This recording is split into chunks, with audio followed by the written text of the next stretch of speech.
C'est vrai que, bah, ta spécialité, toi, c'est notamment en partie la question du circuit du trésor. Donc ça, c'est des choses qui sont enfouies dans nos têtes. Moi, je sais que quand j'étais étudiant, par exemple, jamais j'ai entendu parler de ça. Ça, c'est je trouve que c'est vraiment Ouais. intéressant, hein.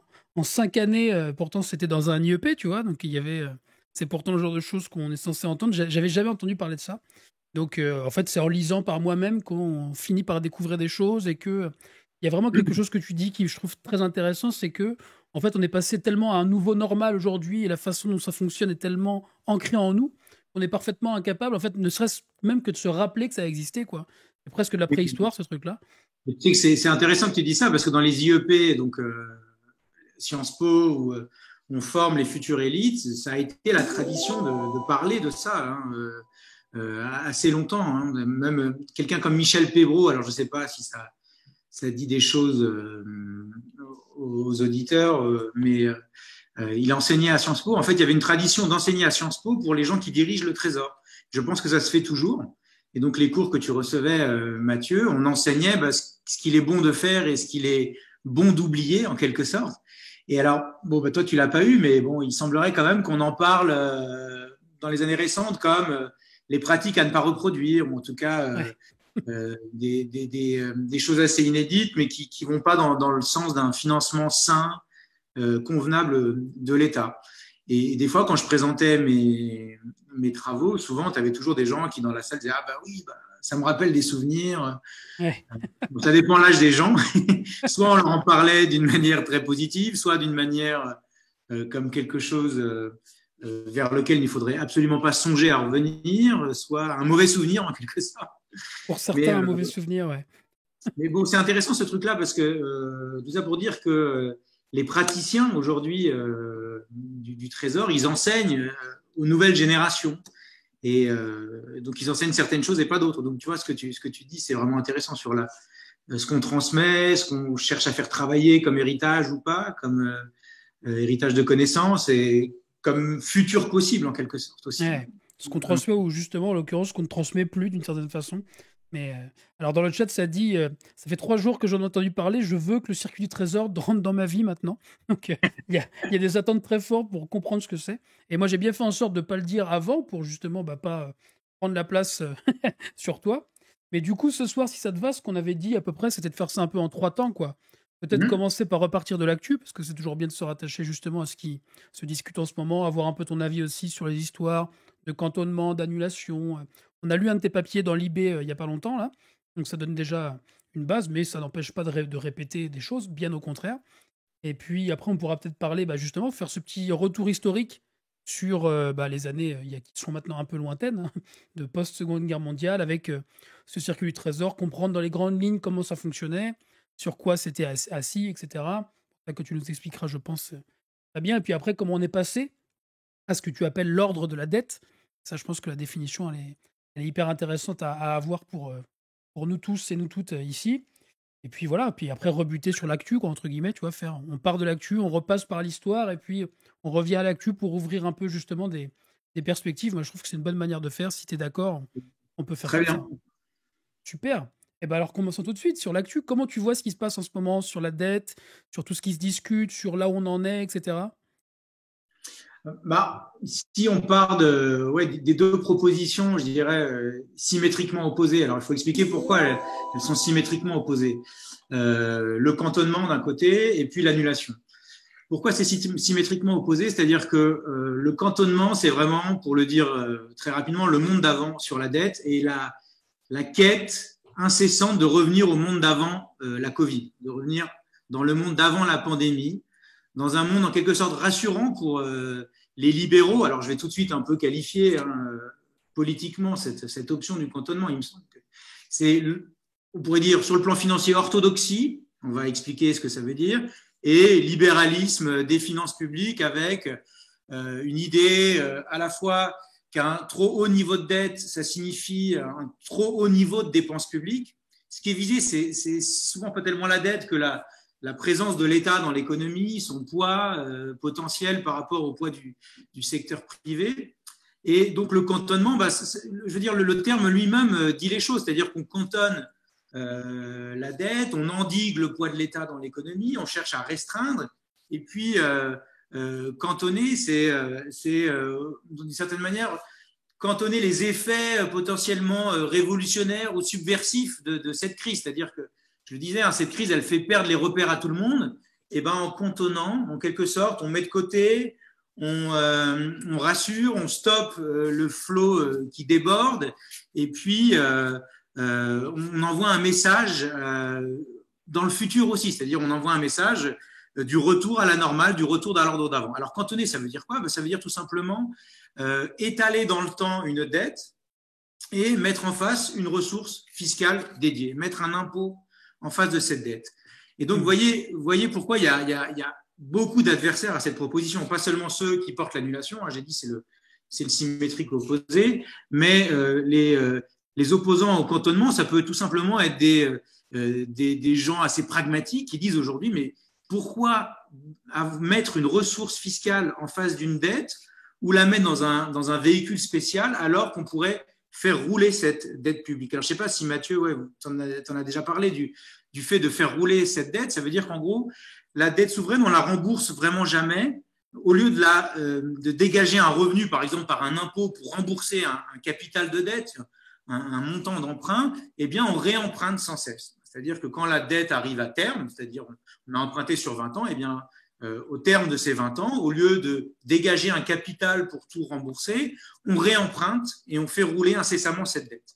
Et la capacité à faire rouler comme ça cette dette, elle dépend du niveau des taux d'intérêt et du niveau de confiance de l'ensemble des gens qui prêtent à l'État vis-à-vis de la signature française. Et donc, cantonner la dette, ça, en quelque sorte, ça veut dire on la sort de ce flot, de ce flux de roulement de dette, on la met dans un véhicule spécial et on décide qu'il faut mettre en face un impôt pour y faire face. Et donc, c'est avant tout un message politique pour dire on s'impose une sorte de discipline sur la gestion des finances publiques et on ne reste pas dans une forme de laxisme que pourrait autoriser ce roulement de la dette, ces taux d'intérêt très bas qui sont aidés, je pense que vous en avez déjà parlé avec Mathieu, qui sont aidés par cette politique de rachat de la Banque centrale européenne sur les marchés secondaires, le quantitative easing, hein, ça veut dire facilitation du crédit tout simplement, qui permet d'avoir des taux d'intérêt très bas. Et donc, en quelque sorte, on va au-delà de ça, on va au-delà de cette facilité et on s'impose une forme de discipline. Et on envoie un message aux créanciers en disant, voyez, on est rigoureux, on est sérieux, on ne se laissera pas aller à la facilité et on va même mettre en place un dispositif pour traiter à part cette dette, ce surcroît de dette lié à la crise pandémique. On va mettre en face des impôts, hein, puisque qu'est-ce qui paye les charges d'intérêt? Eh bien, ce sont les impôts, et imposer cette rigueur. Et donc, c'est le symétrique opposé de l'annulation.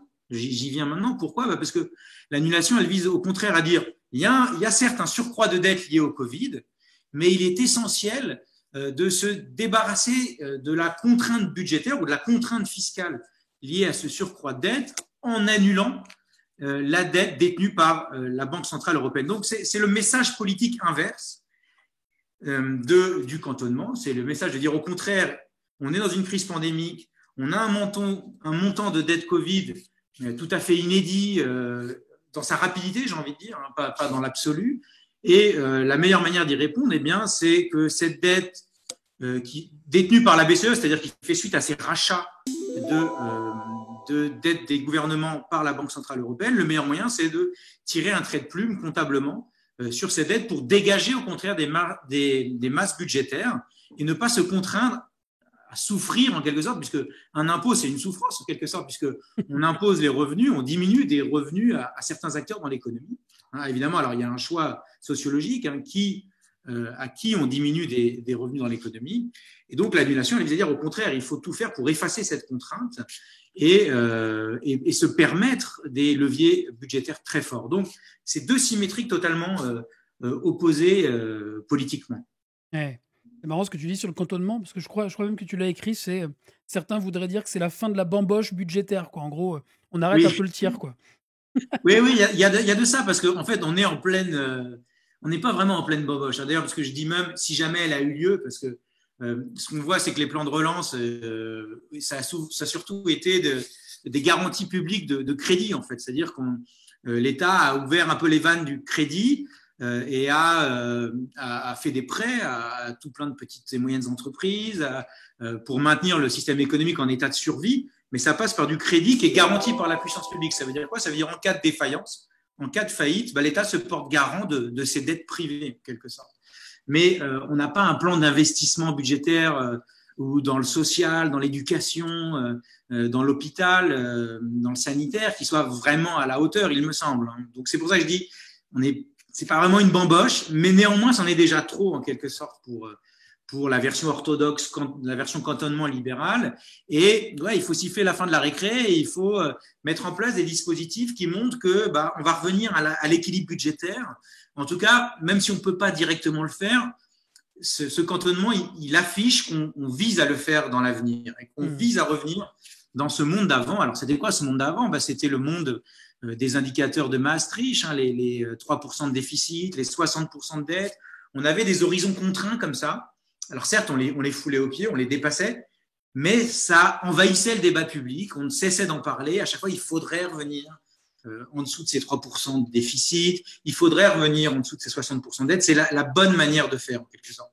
Et alors, la peur de ces libéraux, c'est que le Covid déstabilise tous ces repères et qu'on voit bien qu'on n'en a plus rien à faire de ces repères qui n'ont plus de sens. Et donc, il faut retrouver du sens dans tout ça. Et cantonner, c'est réinstaurer ce message de la discipline budgétaire, en quelque sorte, y compris lorsqu'on n'en a pas besoin, puisque, comme tout le monde le dit, il n'y a pas de contrainte de financement aujourd'hui pour l'État ou pour l'Agence France Trésor. Il y a des facilités de financement.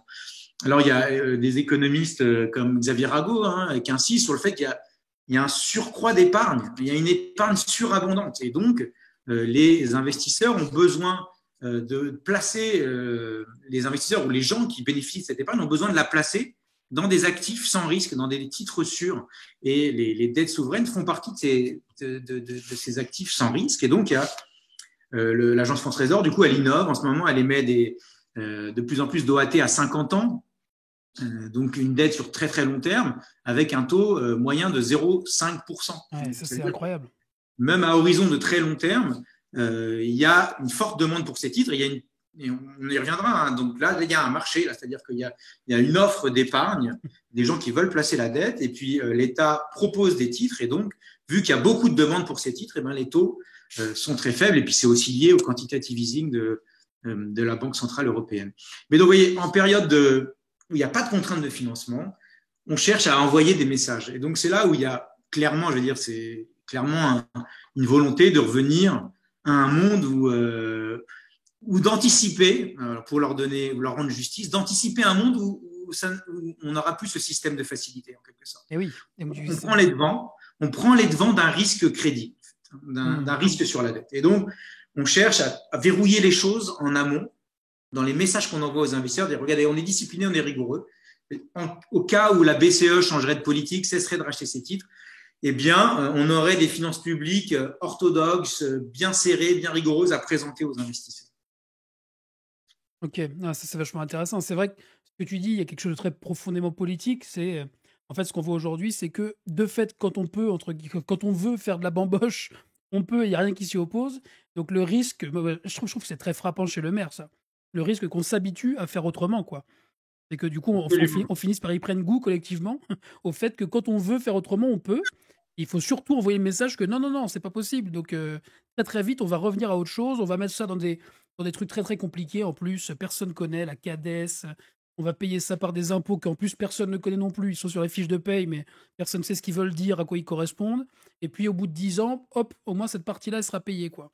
Et ça, c'est assez impressionnant. Alors, peut-être qu'on peut faire un tour des propositions politiques qu'il y a sur la table, entre guillemets, sur la dette. Donc, tu l'as dit, la première, pour que ce soit bien clair pour tout le monde, c'est le cantonnement. Oui, et c'est celle qui est au pouvoir, en quelque sorte, parce que, juste pour donner deux citations, pour dire, c'est pas moi qui juge que c'est politique, c'est-à-dire quand on lit Laurent Saint-Martin, député de la 3e circonscription du Val-de-Marne, fidèle lieutenant de la Macronie, c'est un article dans le Challenge, je suis très favorable à cette solution du cantonnement. Pour une question de gestion, ce n'est pas la panacée, mais cela peut avoir pour vertu de rassurer les investisseurs en isolant des recettes pour rembourser à terme une partie de la dette. Et Bruno Le Maire, cette dette, nous allons la rembourser, nous la rembourserons en cantonnant. Alors là, en plus, il y avait un dérapage parce qu'il dit en la séparant des 100 points de dette. C'est-à-dire qu'il y avait quasiment l'idée qu'on pouvait la sortir comptablement du bilan comptable de l'État. Et donc, on afficherait non plus 120%, ce qui est à peu près le niveau de la dette suite à la pandémie, mais 100%. On sort 20%, on les extrait même comptablement. Et là, il y a quand même un petit dérapage, parce que si on creuse le sujet, c'est avec les contraintes comptables européennes Maastricht, c'est impossible de faire ça. On va pas s'attarder là-dessus, mais en gros, le véhicule spécial dans lequel serait mise cette dette, l'option, c'est de la mettre dans la CADES. Il fait partie de ce qui est surveillé comptablement comme le périmètre des administrations publiques, qui fait partie du ratio de dette pour Eurostat, pour les conventions Eurostat. Il est quasiment impossible de la sortir comptablement. Donc, si vous voyez, il y avait même le message de dire on va même revenir à 100%. Et alors là, on est dans un truc des seuils psychologiques. Hein, les 100% de dette sur PIB, ça voudrait dire, dans la fiction libérale, que l'ensemble des revenus de l'économie seraient consacrés, mais c'est totalement faux hein, comme indicateur, seraient consacrés au remboursement de la dette. Pourquoi c'est faux? Parce que cette dette, elle court sur des maturités très longues. Hein, elle peut aller jusqu'à 50 ans, et donc on n'aura jamais à la rembourser d'un seul coup. Enfin, ça, c'est vraiment une fiction utile. C'est ce que dénoncent à juste titre hein, tous les économistes de l'OFCE, keynésiens, etc., de dire cet indicateur, il est très mauvais hein, parce qu'on compare un stock à des flux, en quelque sorte. Hein, des flux de revenus à un stock de dette. Par ailleurs, un stock qui s'étale dans le temps, de par ses maturités. Ouais. Et oui, pardon. Et voilà, c'était les deux. Oui, c'est les options. L'option qui est au pouvoir, c'est celle du cantonnement, en fait, et qui domine le paysage. Peut-être pas médiatique, parce que l'option de l'annulation, elle a quand même eu un certain écho. Mais on recevra Jésabel Coupet-Soubiran dans 1 mois et demi, et elle est pour justement l'annulation, donc elle pourra en dire quelques mots, je pense. Et c'est vrai qu'il y a vraiment une mise à l'agenda, entre guillemets. Il y a vraiment beaucoup de monde qui parle de cette question de l'annulation. Mais ce qui est intéressant, je pense que toi, tu as peut-être un point de vue qui est critique aussi là-dessus, hein, c'est que ça ne change pas fondamentalement en fait, le problème de la dette. Bon, on va garder ça peut-être pour la troisième partie, entre guillemets. Et du coup, dans les options qui restent, qui ne sont pas non plus sur la table, il y a aussi l'idée de taxer les plus riches, concrètement. Si on veut imposer des ménages, on peut très bien décider de ne pas tous les imposer, mais d'imposer qu'une certaine fraction, ceux qui détiennent la grande majorité du patrimoine, par exemple. Ça, c'est pas sur la table non plus pour l'instant. Ben non, et si tu veux, ce qui est sur la table, et bon, pour l'instant, il y a une commission hein, autour de Jean Arthuis. Alors Jean Arthuis aussi, c'est quand même très intéressant. C'est Monsieur Cadès. Hein. On y reviendra, mais celui qui a créé ce véhicule de cantonnement pour la dette sociale, hein, qui était censé avoir un mandat limité, une durée de vie limitée, puis qui s'est éternisé finalement. Et la logique de la CADES, il faudra qu'on s'y arrête un petit peu à un moment donné. Mais pourquoi je parlais de taxer les plus riches. Oui, voilà, merci beaucoup. Taxer les plus riches face à une ressource fiscale en face de la CADES qui est proportionnelle et qui frappe tout le monde. Donc, on voit bien là la notion de justice sociale dans un impôt comme la CRDS ou la CSG, il est très faible. C'est-à-dire c'est un impôt qui est proportionnel, qui n'est pas progressif et qui frappe tout le monde. Et donc, quand ça frappe tout le monde de manière proportionnelle, ça frappe plus fort les plus démunis, hein, de fait. C'est-à-dire que quand le taux n'augmente pas vis-à-vis des revenus, en gros, ceux qui ont des larges revenus, ils consacrent une proportion plus faible. Ça pèse moins lourd dans leurs finances. De même que quand on regarde les impôts privilégiés un peu sur le moyen long terme par les institutions européennes, c'est la taxation de la consommation, les impôts indirects, qui là, à nouveau, frappent tout.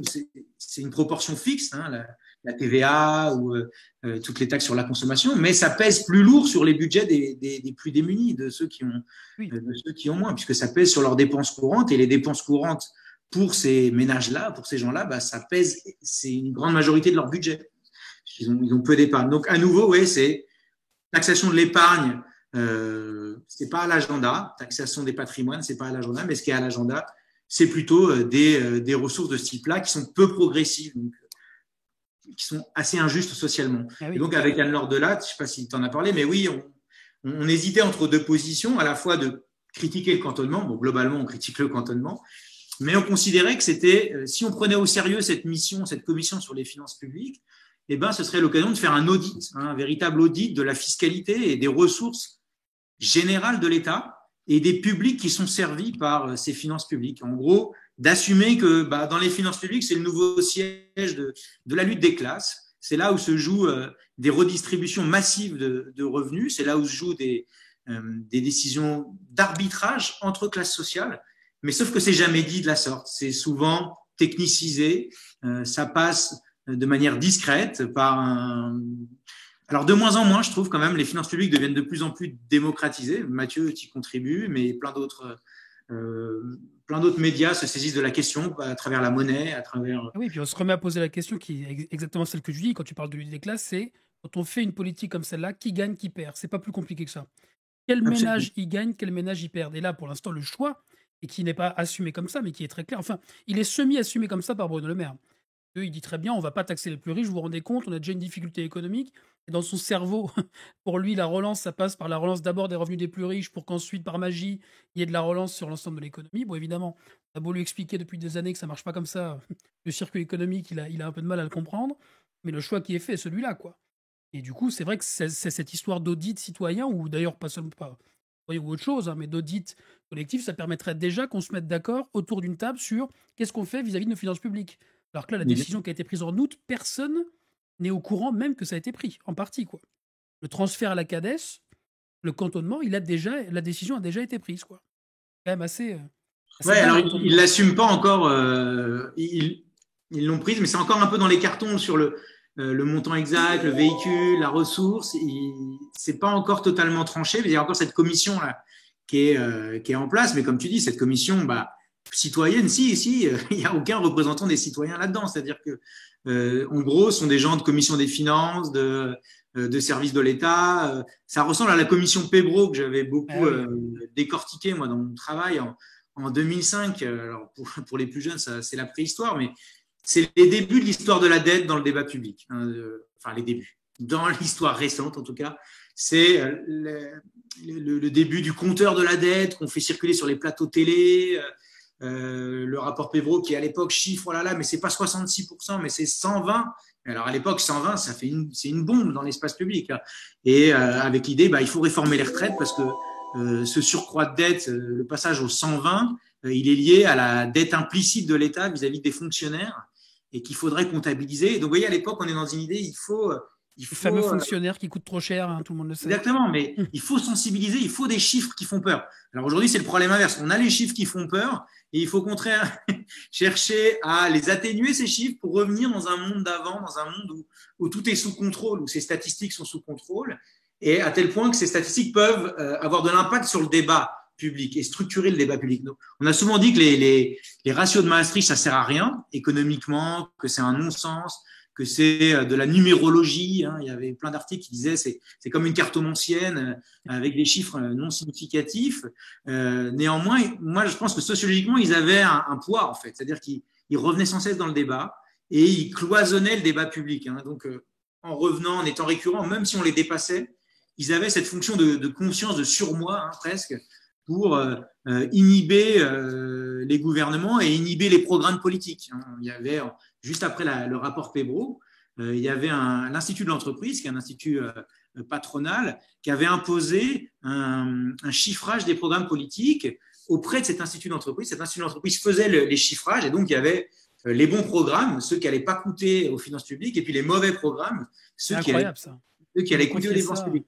Et ça a eu un petit succès, vraiment, hein, jusqu'au jour où, malheureusement pour cet institut, même Sarkozy a fait la tronche, et donc ça s'est effondré. Et il n'y avait plus que Bayrou qui était le bon candidat de ce truc, parce qu'il disait en gros oui, équilibre, sans programme est à l'équilibre. Mais à partir du moment où la droite a trouvé qu'eux aussi ils voulaient dépenser en diminuant les impôts, petit Ben, bien point, sûr, c'est ça. Ça, on l'a déjà expliqué aussi, si ouais, tu voulais que diminuer les impôts, et ben donc ma mère, on voyait que diminuer les impôts, c'était pas très orthodoxe pour les finances publiques, ça creusait les déficits. Et bien la droite a lâché ce truc-là et ça s'est effondré en fin de campagne. Mais pendant au moins 4-5 mois, ça a contraint vraiment l'espace des possibles et la capacité à promettre. c'est Donc intéressant. il y a Mais l'envie de revenir à ce monde-là, en quelque sorte. ces comités d'experts, on en a plusieurs. Un jour, on parlera sur ce stream aussi, je pense, du comité d'experts sur le SMIC. Là, on a moyen de bien rigoler aussi sur, sur chaque année, ils disent la même chose et chaque année, nous, on est obligé de faire la critique aussi de ce qui est dit dedans. C'est toujours fascinant. Mais ce truc de l'Institut de l'entreprise, il faut imaginer pour celles et ceux qui nous écoutent, si on demandait aux syndicats, par exemple, de donner leur avis avec un truc financé, en disant maintenant, vous me dites ce que vous pensez des programmes, et c'est de ça dont on va parler, et qui va cadrer les débats pour les 4, Voilà. 5, 10 prochaines années. C'est un truc de Ce qui fou, hein. était assez fou, c'est que c'était repris par Le Monde, Libé, pendant un moment, comme un truc neutre, quoi. Et on se mettait même à gommer l'appartenance patronale. On disait, oui, bon, alors, certes, c'est un institut patronal, mais dedans, il y a un chiffreur de gauche et un chiffreur de droite. Donc, c'est équilibré, etc. Donc, c'était vraiment intéressant, ce truc, quoi. On gommait même la provenance patronale du chiffre, C'est quoi. ça, ouais. Mais ça, c'est Donc, bon, le FCE était fou, vent debout contre ça, parce que ah eux, bah oui. évidemment, il fallait assumer que la dépense publique avait un rôle positif, que c'était pas qu'une charge pour l'économie et pour la croissance. Et donc, ils étaient fous contre ça, et à tel point qu'au moment où Sarkozy fait son paquet fiscal, et avec l'idée, à l'époque, on dit ça va être un choc sur la croissance, on va faire un choc macro, bah, l'OFCE, alors pas tout le FCE, mais il y a des notes qui sont sorties pour dire bah ouais, pourquoi pas, c'est pas mal. Disons qu'au moins on sort de la contrainte de la dette, quoi, et donc on se remet à lâcher du lest. Et donc, vous voyez, là, il y a quand même une distinction très intéressante à faire avec le plan de relance d'aujourd'hui, c'est-à-dire soit on fait une relance par des vraies subventions publiques, des vrais plans de commande publique, de relance de la commande publique par la demande, etc., ou alors on fait confiance au secteur privé, et on n'a pas cessé de faire de la dépense publique, mais on a fait une dépense fiscale, surtout ces dernières années, c'est-à-dire en considérant qu'on pouvait soutenir l'économie en faisant confiance aux entreprises, en faisant confiance au secteur privé, y compris dans les crédits qui sont faits, hein, et donc en espérant que en lâchant du lest sur la contrainte fiscale, eh bien, il y aurait plus d'investissements. Voilà, c'est des politiques de l'offre classiques, mais qui passent par de la dépense publique. Et donc, il y a Colin Crowe, il a une expression que j'aime bien, c'est keynésianisme privatisé. Ouais, ouais, Alors lui, il visait l'idée de construction c'est un peu la politique des subprimes en fait qu'il a en tête, lui, c'est-à-dire que on relance la demande par le crédit privé, et donc des gens peuvent s'acheter des logements, peuvent s'endetter pour devenir propriétaires, et donc on fait beaucoup de dépenses publiques, de garanties d'emprunt au service d'une économie privée. Ça décrit très bien les États-Unis, ce genre de choses, mais ça commence à décrire un peu la France. Et puis, bah, moi, je pense qu'on peut le détourner un peu de ce contexte originel des subprimes pour dire que bah, c'est des dépenses publiques mises au service du secteur privé et en soutien du secteur privé, avec une très faible confiance dans la subvention et l'investissement direct, avec des choix publiquement décidés. Je t'ai parlé de la BPI, mais effectivement, hein, on peut estimer que la BPI, pour l'instant, elle a surtout servi à financer des startups, la French Tech, etc. Il y a un truc assez génial sur la French Tech, sur le fait que Niel, il ait racheté ce bâtiment dans lequel il a construit cet énorme hub de data, de start-upers, etc. C'était des bâtiments qui appartenaient à la mairie de Paris. Et aujourd'hui, l'État paye 300 000 euros par mois à Niel. C'est-à-dire qu'on a d'abord privatisé un lieu que Niel a racheté. Et puis ensuite, maintenant, l'État lui paye un loyer. Pourquoi? Parce que l'État va loger des fonctionnaires au plus près de ces start-upers pour mettre un guichet d'administration au plus près de ces start-up. C'est ça la French Tech. Donc, on met des services de l'administration pour les conseiller sur la fiscalité, etc., pour conseiller ces start-upers. Et donc, on paye un loyer pour loger ces fonctionnaires. c'est Donc, hallucinant. mais ça dit tout de... Ça, on considère que c'est stratégique de faire ça. C'est l'État stratège, le nouvel État stratège, le nouvel État investisseur, c'est ça. C'est une fonction support du fleuron, entre guillemets, du secteur privé. C'est hallucinant. Alors du coup, peut-être que maintenant on peut Pardon, des passer. gros détours. Ah oui, mais t'inquiète pas, mais ça fait du bien. On est là pour causer. Mais du coup, le cantonnement, bon, de toute façon, on a déjà discuté même sur un autre stream du fait que c'était une énorme bêtise. Sur l'annulation, bon, du coup, moi, je pense que je partage en partie ton avis que ça règle pas le problème de fond. Et le problème de fond, on y vient tout de suite, c'est bah, la soumission, entre guillemets, à ce fameux ordre de la dette. Et alors, est-ce que tu peux nous dire ce que c'est l'ordre de la dette? Et une fois qu'on aura vu ce que ça veut dire concrètement, même si c'est en quelques mots, on peut passer du coup sur le côté historique, revenir à ce qui existait avant et voir ce qu'on peut en apprendre, quoi. Mais alors, l'ordre de la dette, c'est un peu ce que j'ai dit là ce soir, comme le monde d'avant, c'est-à-dire l'idée que il y a s'impose dans le débat politique, s'impose dans le débat public l'injonction à honorer ces titres de dette financière et mieux que les honorer, à devancer les désirs des détenteurs de cette dette financière. C'est-à-dire à mettre en ordre de bataille, toutes les finances publiques, l'ensemble de l'appareil d'État, au service d'un objectif qui est bien sûr d'honorer ces titres, mais on va au-delà de l'idée d'honorer ces titres, d'attirer les capitaux, d'attirer les investissements financiers vers les titres de dette français, d'attirer les investisseurs. En gros, je le résume aussi, on n'est plus dans un État investisseur dans l'économie, et on va le développer, on va voir ce que ça veut dire. On est dans une idée d'un État investi, un État qui doit susciter le désir, et le désir de placement des épargnants mondiaux, pas que nationaux, dans les titres de dette française qui sont en compétition avec d'autres. Et il faut que cette dette soit liquide, attractive, séduisante, à très long terme.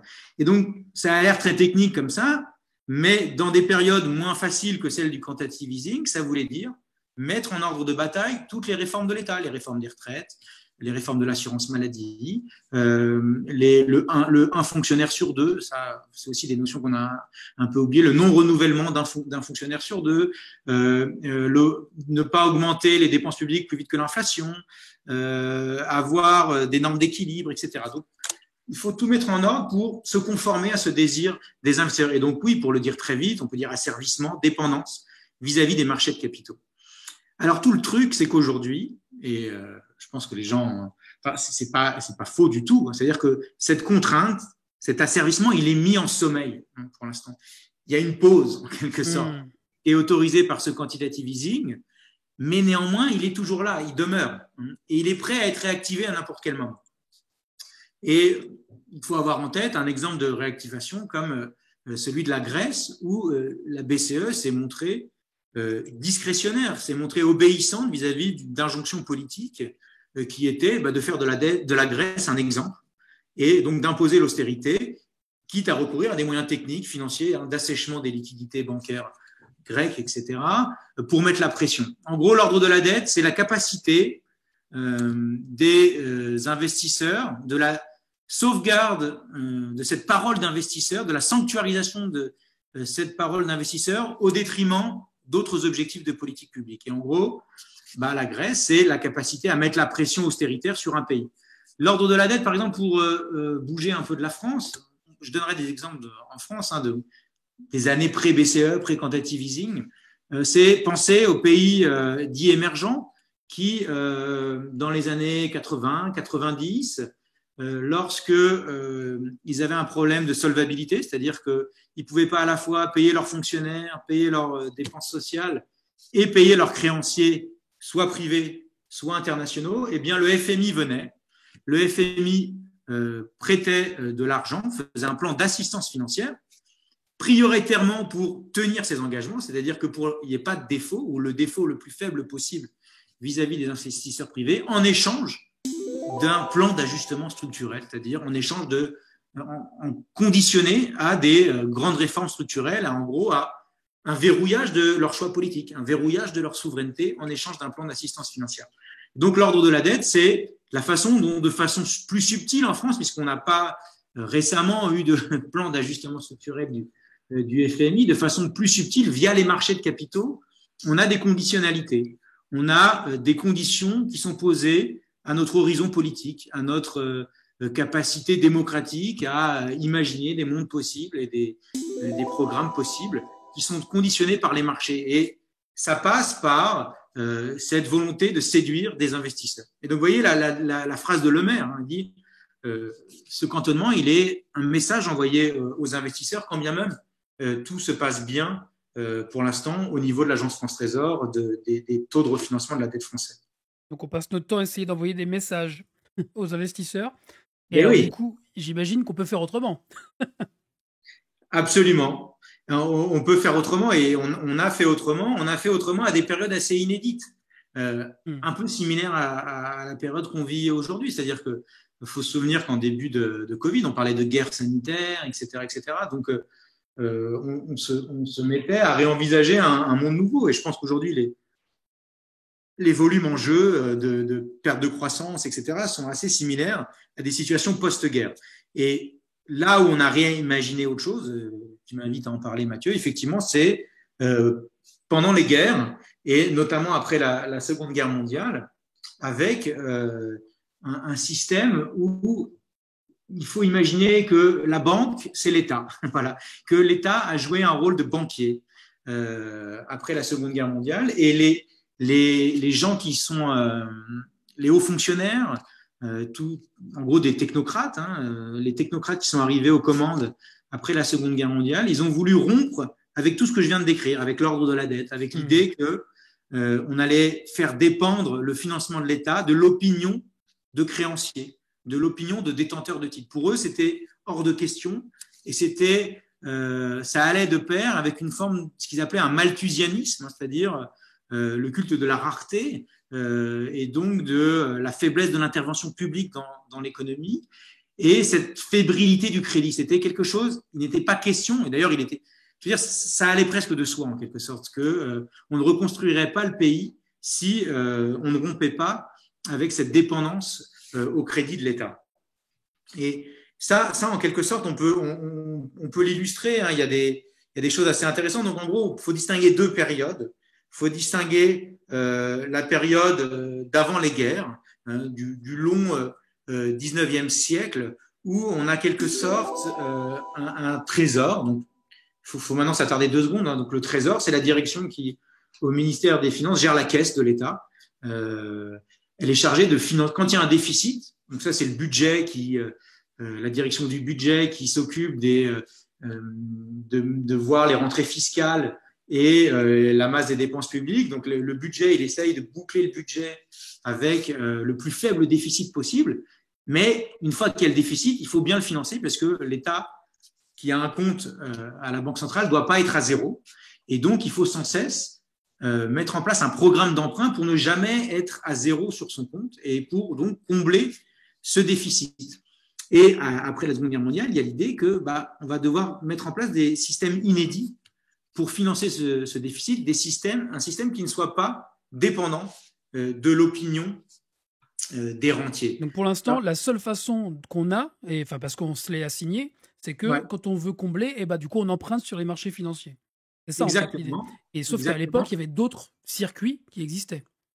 Voilà, c'est ça. Alors, ouais, je vais décrire le circuit du Trésor. Du coup, l'État banquier, ça veut dire quoi? Ça veut dire que il va y avoir tout un circuit d'institutions autour de lui, publiques et parapubliques, notamment des institutions bancaires. Les 4 principaux établissements bancaires sont nationalisés à l'époque, donc l'État est propriétaire de ces établissements, mais il y a tout un tas de réseaux de collecte d'épargne. L'exemple, c'est les caisses d'épargne. Aujourd'hui, un des résidus de ce circuit du Trésor, c'est ça, c'est le livret A, qui est qui est déposé à la Caisse des dépôts et consignations.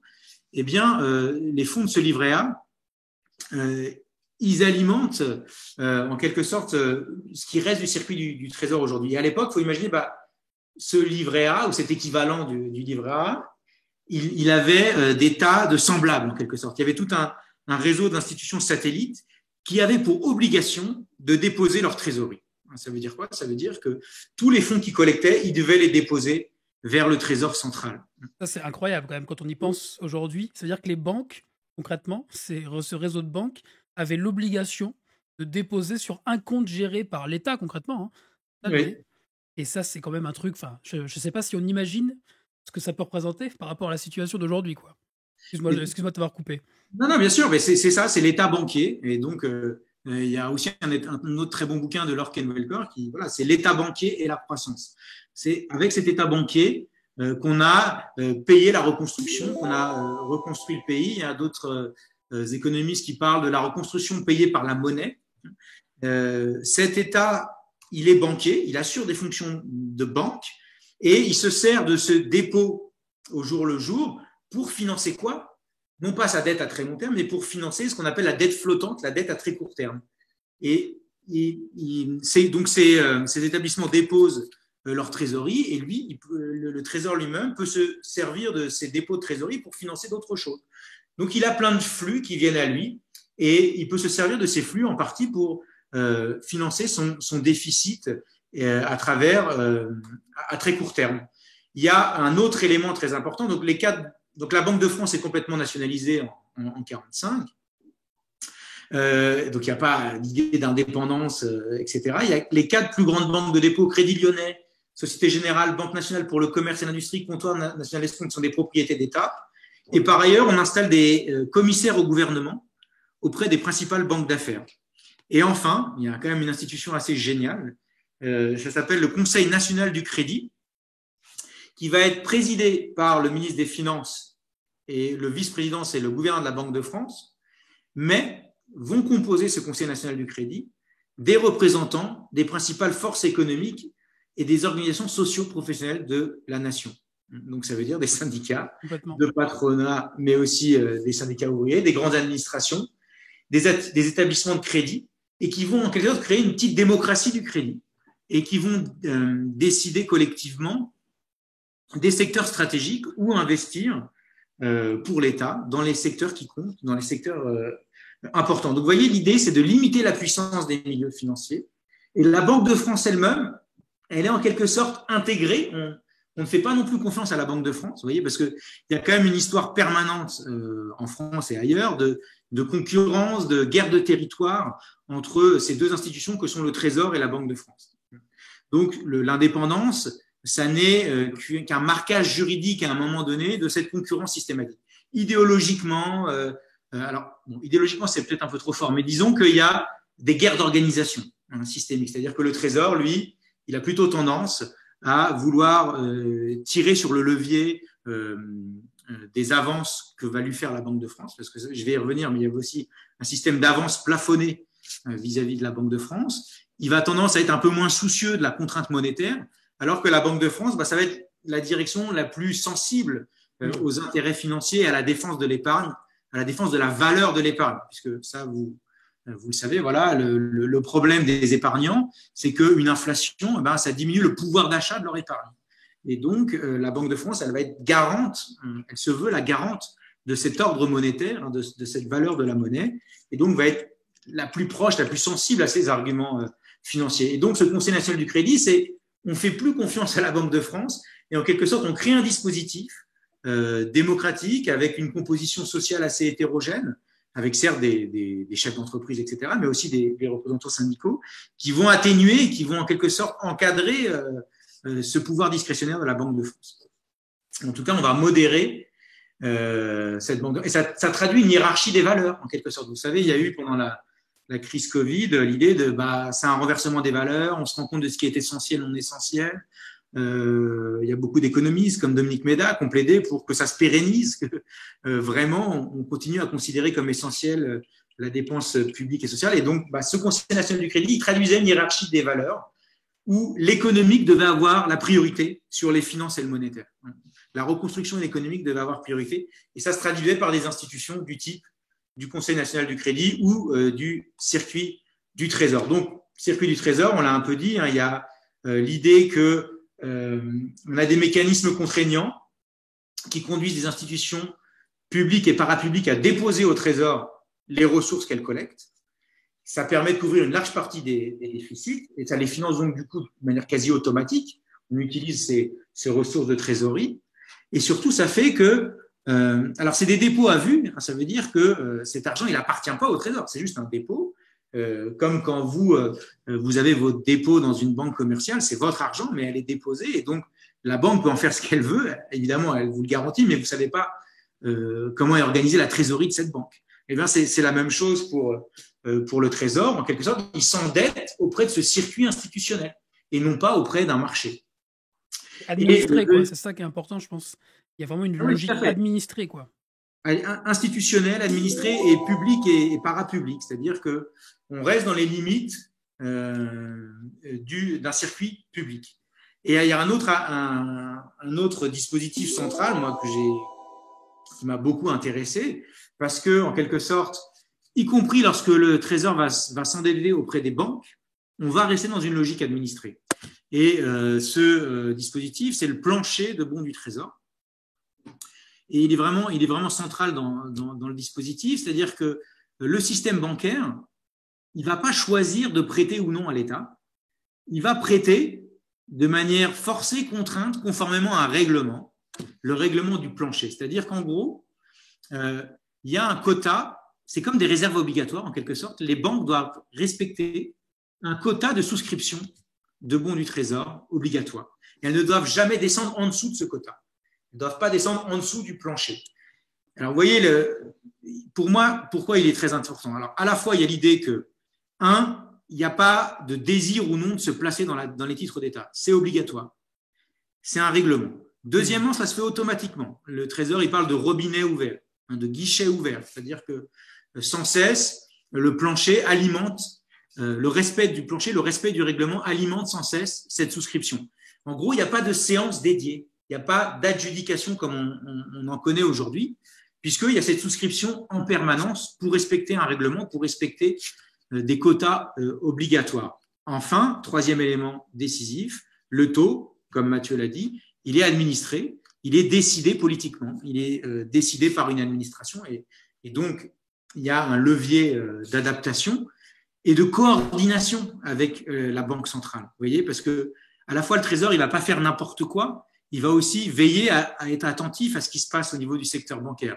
Mais ça lui donne un droit de regard sur ce qui se passe dans le secteur bancaire. Pourquoi? Parce qu'en gros, les banques, elles sont contraintes, elles ont des portefeuilles d'actifs, mais dans ce portefeuille d'actifs, elles ne peuvent pas prêter comme elles l'entendent à l'économie, puisque une partie de leurs actifs sont dédiés aux bons du Trésor par ce règlement. Et donc, le Trésor a un droit de regard sur le système bancaire et il peut du coup manier ce plancher en fonction de ce qu'il souhaiterait aussi que le secteur bancaire fasse ou ne fasse pas dans l'économie. Donc, il y a une coordination institutionnelle, vous voyez, entre crédit, monnaie et financement du Trésor. Les trois, sont pensés en articulation et non en séparation via l'indépendance des banques centrales. Et surtout, il n'y a plus de taux fixés administrativement, si ce n'est les taux directeurs de la BCE. En tout cas, sur la dette, il n'y a pas de taux fixé politiquement. Le taux va dépendre d'une offre de marché de gens qui veulent ou non se placer en bons du Trésor. Donc, je ne sais pas si c'était clair l'explication. Si, je pense qu'il y a vraiment, tu as décrit l'essentiel du mécanisme qui est pour moi hyper intéressant. Tu as parlé du fait qu'il y avait en fait de la contrainte sur les banques, de manière générale sur ce qu'on appellerait aujourd'hui les investisseurs. On a renversé complètement le rapport de force d'une certaine façon. On dominait les marchés financiers quand c'est exactement l'inverse aujourd'hui, quoi. Ça, c'est hyper intéressant. Et alors peut-être qu'on va pouvoir revenir justement peut-être à l'actu, entre guillemets, sur comment ça peut nous inspirer. Et j'ai peut-être une question pour toi avant. Je vois que l'heure tourne, alors c'est pour ça que entre guillemets, non pas que je presse, mais que j'essaie de... Non, vas-y, mais t'as raison, je parle trop, je fais des tunnels. Non, mais justement, c'est parfait parce que c'est très clair, puis il faut avoir le temps de développer ses idées quand même. Et je me dis, du coup, qu'est-ce qui explique que ça ait changé, ça? Pourquoi est-ce qu'on est passé à quel moment? Et qu'est-ce qui explique qu'on soit passé à autre chose? Et à partir en gros, c'est les années 70 pour grossir le trait. Ouais. Alors, ce qui est intéressant et ce qui est quand même assez fascinant, c'est que les réformes, elles ont lieu parce qu'on a souvent invoqué quoi comme facteur? L'inflation. C'est-à-dire que, mais cette interprétation, pour moi, elle fait la part trop belle aux réformateurs, aux acteurs qui ont démantelé ce circuit. Parce qu'en fait, lorsqu'on regarde les grandeurs, ce circuit du Trésor, notamment le plancher, par exemple, il est démantelé au milieu des années 60, à l'époque où on n'a pas l'inflation à deux chiffres qu'on connaît aujourd'hui. Elle est entre 4 et 6% maximum, l'inflation, avec un taux de croissance à l'époque qui est largement au niveau, quoi. C'est-à-dire que, donc en gros, on n'a pas un différentiel si extraordinaire pour les taux d'intérêt réels que cela. Mais les réformateurs vont considérer que ça fait problème, cette facilité-là, avec honnêtement un rôle. Alors du coup, moi, on m'a reproché de trop mettre en avant ça. C'est un peu pareil, quand on fait l'histoire d'un phénomène, on met l'accent sur une dimension plutôt qu'une autre. Ce qui dominait, c'était l'histoire de la modernisation, c'est-à-dire, en gros, on a changé ce système-là parce que c'est administré, donc c'est archaïque et ça laisse pas assez de liberté et d'autonomie au secteur privé qui serait par nature plus efficient dans l'allocation du crédit. Et donc, la version modernisatrice qui s'est imposée, c'est de dire il était normal, il était légitime que cette période de dirigisme sur la dette et le crédit s'achève. Pourquoi? Parce que la guerre était terminée et à l'extraordinaire de la guerre devait céder la place à la normale du marché. Mais ça néglige aussi qu'il y a eu un énorme lobbying du secteur bancaire. Pourquoi? Parce que non seulement cet État banquier, eh bien, il entravait l'initiative bancaire privée, parce que ces règlements très forts entravaient les acteurs privés dans leur liberté d'allocation des crédits. Et puis, par ailleurs, on a cherché à démanteler ce rôle d'État banquier pour laisser la place à l'initiative bancaire privée. Et donc, il y a une concurrence sur l'État n'a pas assuré un rôle de banquier, c'est pas dans son rôle. C'était ça l'idéologie et voilà, moi, ce sur quoi je mets l'accent, et ce qui est quand même très important, il me semble, aujourd'hui, pour comprendre les controverses monétaires sur la création monétaire privée ou publique et le rôle de l'État là-dedans, il y avait bien l'idée que il était illégitime que l'État assure ce métier de banquier, et c'était aux acteurs privés d'assurer ce métier de banquier. Et donc, le secteur banquier s'est privatisé progressivement, et l'État n'a plus eu à jouer ce rôle de banquier. Et enfin, les années 60, on met fin à ce taux administré du plancher, avec un vrai lobbying du secteur privé pour remettre en place l'adjudication.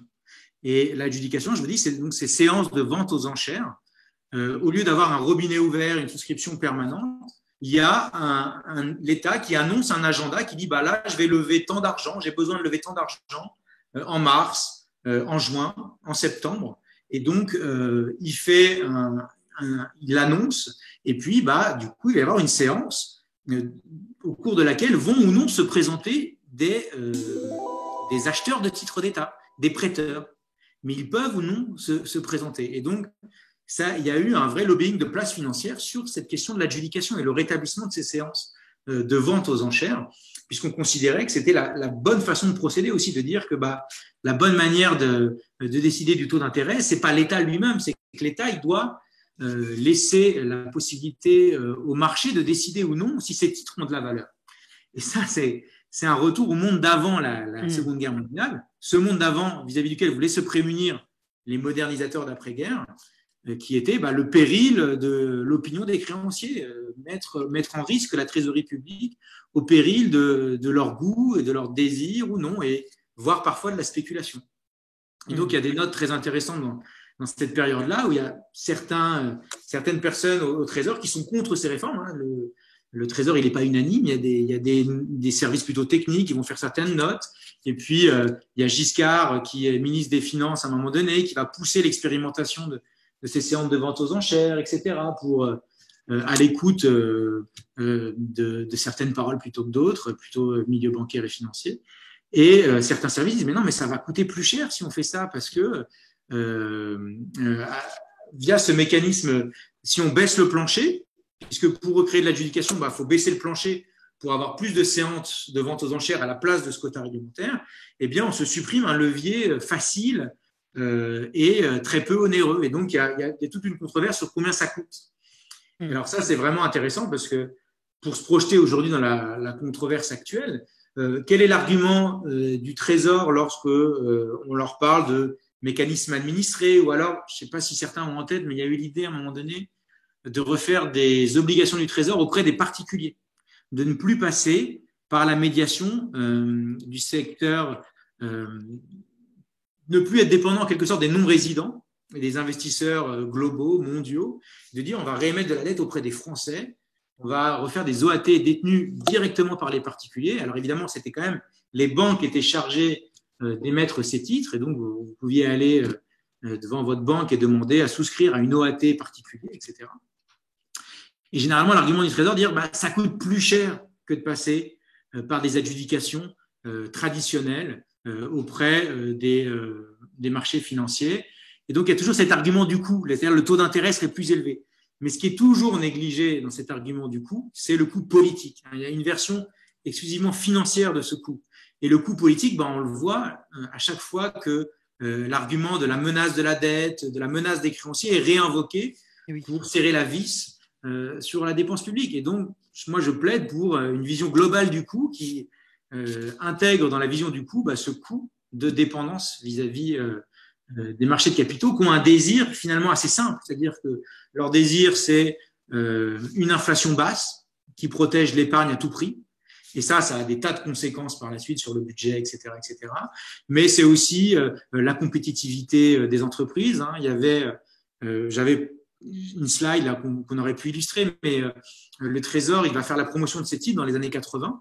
Une époque où les taux d'intérêt réels sont assez élevés, où l'ordre de la dette se met vraiment en place avec la désinflation compétitive. Tout le monde est convaincu qu'il ne faut plus faire d'inflation, qu'il faut rémunérer l'épargne, etc., etc. Et que l'inflation, c'est le drame absolu, que c'est au nom des pauvres et des petites gens qu'on lutte contre l'inflation. Là aussi, je pense, Mathieu, il faudrait un audit sur les conséquences sociales de l'inflation et de réfléchir à qui est lésé, qui est gagnant, qui est perdant de l'inflation. Parce qu'il y a eu un impensé ou au contraire un tabou volontaire là-dessus de dire de fait, l'inflation, ça défavorise les petits épargnants, comme si tout le monde était un petit épargnant. Il y a des gens qui ont zéro épargne. Et qui ont même moins que zéro d'épargne, ils sont surendettés. Exactement. Donc là, il y aurait un vrai débat à avoir. Mais en tout cas, dans les slides, dans les présentations du Trésor et des banques qui accompagnaient le Trésor dans la présentation aux investisseurs, ils allaient à New York, Singapour, Londres, sur toutes les places financières. C'était évidemment, la France a un bon objectif qui est la désinflation. Et puis, compétitivité salariale. Alors ça, c'est très important. Ça, la fameuse. Jusqu'à mettre en avant un haut taux de chômage. Donc, de dire, voilà, c'est bien, en France, il y a un taux de chômage, donc compétition entre les salariés pour accepter des emplois moins bien payés, donc, etc., etc. Et voilà le désir des investisseurs. On peut l'incarner assez facilement. Et donc, ça, c'est une contrainte un peu moins visible. Elle se passe dans les salons feutrés de ces roadshows, de ces manifestations commerciales, dans des grands hôtels, avec Moody's, les agences de notation, et puis Barclays, etc., où on vend des promesses. Alors tout ça, je vous dis, c'est mis en suspens aujourd'hui, c'est un peu mis en sourdine avec le quantitative easing, puisqu'il y a des taux négatifs. Mais mon sentiment, c'est que ça peut revenir à tout moment. C'est-à-dire que tant qu'on n'a pas remis en place des structures qui anesthésient complètement ce risque de dépendance au marché financier, eh ben on a la possibilité que ce chantage à la dette et à l'investissement privé, financier privé, pèse à nouveau sur les finances publiques. Justement, c'est la transition parfaite. C'est que justement, une fois qu'on a dit ça, donc on a bien compris en plus le cheminement historique, on a bien compris ce qui se faisait aujourd'hui et les choix qui étaient faits. Quel choix tu penses qu'on pourrait faire, toi, du coup? Quel type d'institution tu penses qu'on pourrait mettre en place en s'inspirant de ce fameux circuit du Trésor? Ça prendrait quelle forme concrète aujourd'hui? Mais si tu veux, tu as des choses très simples. C'est vraiment pas la partie où je suis le meilleur, donc je m'excuse par avance. Mais tu as des choses très simples d'un secteur bancaire public, d'un secteur bancaire socialisé, qui pourrait tout à fait avoir des relations. Alors, ce serait peut-être pas un dépôt obligatoire de trésorerie, mais qui pourrait avoir des relations privilégiées avec la direction du Trésor, et en ce sens alimenter en partie un financement de la dette flottante. Je veux dire, ne serait-ce que d'avoir un pôle public bancaire national. Alors national, il y aurait des problèmes de concurrence européenne, mais donc ou européen. Donc, si on reste dans le cadre de l'euro, ça passerait par la formule magique circuit du Trésor européen. Mais bon, c'est un peu light parce qu'après il faut y aller. Mais c'est-à-dire, moi, je suis pas ingénieur financier, mais en tout cas, bien sûr que pour anesthésier cette contrainte, ça repasse par un nouveau rôle bancaire de la puissance publique. Clairement, à l'échelle qu'on veut, il faut que la puissance publique redevienne bancaire et une capacité de collecte de l'épargne. Parce que ce qui était, je veux dire, on pourrait booster le livret A, par exemple, ou démultiplier les formes de livret A, typiquement, pour réarmer l'État investisseur. Et ça, c'est des choses qui sont un peu moins sensationnalistes, il me semble, que l'annulation. Ça n'a pas l'air de rompre avec le tabou du fait qu'on continuait à repayer nos dettes, mais sauf que ce serait indolore, on s'en rendrait à peine compte.